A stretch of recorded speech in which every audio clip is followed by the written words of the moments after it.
হতে পারবা। আর দিনী শিক্ষার সাথে সাথে বড় বড় আলিম ওলামা জ্ঞানী গুণীজন মুহাদ্দিস তোমরা হতে পারবা।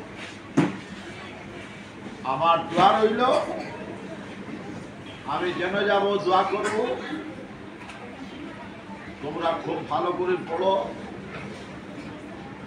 শান্তিতে থাকো, মা বাবার সেবা করবা,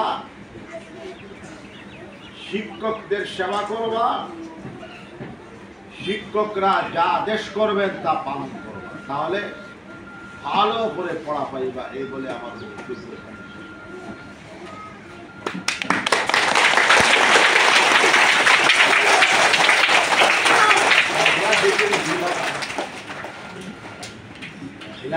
الحمد لله كفى والسلام على عباده الذين اصطفى